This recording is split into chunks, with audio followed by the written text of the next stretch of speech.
7 points in the paint. Yep. But not tonight. And I think that's... With the Fever's lead stretching to double digits, the Mystics decide to bring the muscle. Shakira Austin goes to work in the paint, dropping back-to-back buckets with surgical precision. Indiana answers with more inside scoring, but Austin isn't done. She powers right back in before Sonia Citron slips out like a whisper of bad news, coasting in for an easy finish on the break.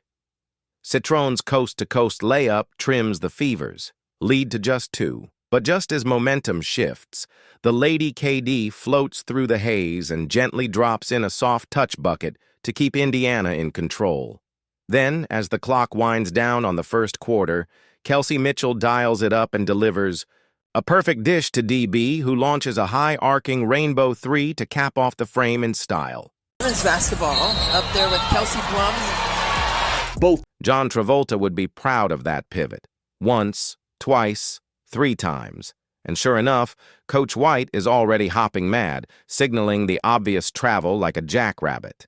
But true to form, the referee right here just bites her whistle and looks the other way. With CC stepping in as acting coach for Caitlin due to injury, the Fever face a double threat. Not only the Washington Mystics, but also the infamous whistle silencers of the WNBA. Now let's jump into the action. Coulson kicks things off by serving up a slick pullback move that nearly gives the DC defenders a collective heart palpitation. On the other end, Kiki glides in with swagger, as if asking, "Do you love me?"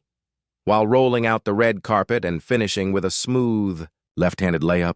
Lucy, Lucy, Lucy. I love Lucy for 3. But to stop. After 12 minutes of action, the Fever cling to a 4-point lead. As the second quarter begins, Shakira Austin comes out grooving, channeling her inner Waka Waka, and sinks back-to-back jumpers to ignite the Mystics' offense. Moments later, things get tangled up as Dantas and Edwards collide like a mess of knotted USB cables.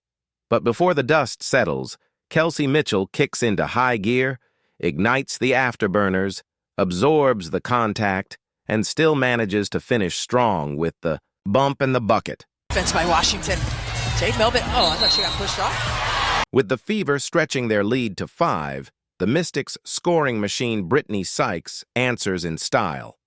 She steps into a straightaway 3 off the inbound and buries it with confidence. Then, channeling her inner high roller, Sykes spins. Through traffic and nails a tough, twisting jumper. Just like that, the deficit disappears. Bonner getting into the crisscross applesauce. And just before the quarter winds down, Citron goes full throttle with back-to-back drives to the rim, finishing strong each time and flipping the script to put the Mystics back in the driver's seat. So, not the same. Huge block from Austin coming. At halftime, the scoreboard reads 44-40, and it's clear the Fever are feeling the absence of Caitlin's offensive spark. They're struggling to light up the scoreboard. But just because CC can't score doesn't mean she's staying quiet. From the sidelines, she's launching verbal grenades at the refs, knowing full well they can't hit her with a technical this time around. Obviously, you guys need to adjust without Caitlin, too. Is there anything you could pinpoint with the offensive issues? Yeah, I mean, certainly, not having any points in transition, is one that's obvious. I mean, Caitlin is really good at finding rim runners, getting the ball up the floor. That's one. We got to be better there. Anyway, Kiki muscles her way inside and carves through the Fever's defense like a hot knife through butter. But Kelsey Mitchell answers right back, pulling up from deep and knocking down a long-range 3.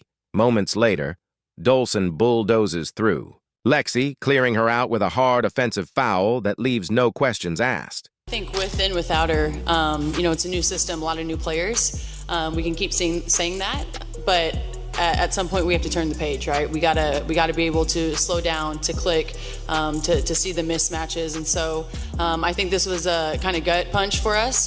We're gonna come back tomorrow practice, more focus, more energy. We know we want to be at the end of the season, but we're not just going to get there. Sometimes it sucks and it's a grind, and that's where we're at right now. But I do think short term and long term, it's going to make us better. Both teams trade blows after that, going back and forth. Around the 3.5-minute mark, Kelsey tries to draw a foul but comes up empty.